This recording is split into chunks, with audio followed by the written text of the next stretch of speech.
Big boss season 12 ಯಾವ ರೀತಿಯ ಹವಾ ಕ್ರಿಯೇಟ್ ಮಾಡಿದೆ ಅಂತಂದ್ರೆ ಬಿಗ್ ಬಾಸ್ ಫೈನಲ್ ಲಿಸ್ಟ್ಗಳ ಪರವಾಗಿ ಎಂಎಲ್ಎ ಎಂಪಿಗಳು ಕೂಡ ತಮಗೆ ಇಷ್ಟವಾದ ಸ್ಪರ್ಧಿಗಳಿಗೆ ವೋಟ್ ಹಾಕಿ ಗೆಲ್ಲಿಸಿ ಅಂತ ಹೇಳುವ ರೇಂಜ್ಗೆ ಇತ್ತು.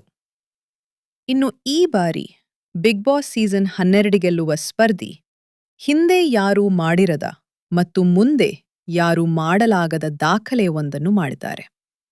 ಬನ್ನಿ ಹಾಗಾದ್ರೆ ಈ ಬಾರಿಯ ಬಿಗ್ ಬಾಸ್ ಸೀಸನ್ 12 ಗೆಲ್ಲುವ ಸ್ಪರ್ಧಿ ಯಾರು ಮತ್ತು ಅವರು ಮಾಡಿರುವ ದಾಖಲೆ ಎಂಥದ್ದು ಅಂತ ಈ ವಿಡಿಯೋ ಮೂಲಕ ನಾನು ನಿಮಗೆ ತಿಳಿಸಿಕೊಡ್ತೇನೆ.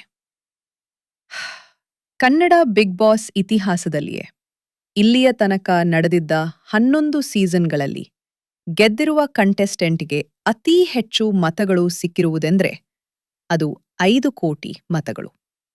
ಆದರೆ ಬಿಗ್ ಬಾಸ್ ಸೀಸನ್ 12 ಗೆಲ್ಲುವ ಸ್ಪರ್ಧಿ ಈ ಬಾರಿ 37 ಕೋಟಿಗಿಂತಲೂ ಹೆಚ್ಚು ಮತಗಳನ್ನು ಗಳಿಸಿದ್ದಾರೆ. ಇನ್ನು ಮೊದಲನೇ ಸ್ಥಾನಕ್ಕೂ ಮತ್ತು ಎರಡನೇ ಸ್ಥಾನದ ಸ್ಪರ್ಧಿಗಳಿಗೆ ಸಿಕ್ಕಿರುವ ಮತಗಳಲ್ಲಿ ಅಜಗಜಾಂತರ ವ್ಯತ್ಯಾಸ ಇದೆ.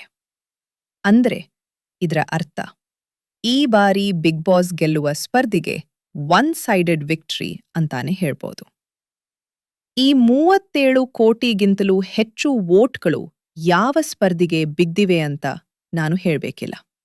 ನಿಮಗೆ ಗೊತ್ತಿರ್ತದೆ ಯಾವ ಸ್ಪರ್ಧಿಯ ಕ್ರೇಜ್ ಹೇಗಿದೆ ಅಂತ. ಹೌದು, ಈ ಬಾರಿಯ ಬಿಗ್ ಬಾಸ್ ಗೆಲ್ಲುವವರು ಗಿಲ್ಲಿ. ಈ 37 ಕೋಟಿಗಿಂತಲೂ ಹೆಚ್ಚು ಜನ ವೋಟ್ ಮಾಡಿರುವುದು ಗಿಲ್ಲಿಗೆ. ಈ ರೇಂಜ್ಗೆ ಜನರು ಗಿಲ್ಲಿಗೆ ವೋಟ್ ಮಾಡಬೇಕಾದ್ರೆ ಅವನು ಮಾಡಿರುವ ಎಂಟರ್ಟೈನ್ಮೆಂಟ್ ಕಾರಣ. ಅಷ್ಟೇ ಅಲ್ಲದೆ ಈ ಬಾರಿ ಬಿಗ್ ಬಾಸ್ ಮನೆಯಲ್ಲಿ ಗಿಲ್ಲಿಗೆ ಟಕ್ಕರ್ ಕೊಡುವಂಥ ಪುರುಷ ಸ್ಪರ್ಧಿಗಳೇ ಇರಲಿಲ್ಲ. ಮತ್ತು ಗಿಲ್ಲಿಯು ಮಿಡ್ ಕ್ಲಾಸ್ ಜನರಿಗೆ ತುಂಬಾನೇ ಕನೆಕ್ಟ್ ಆಗಿದ್ದಾನೆ.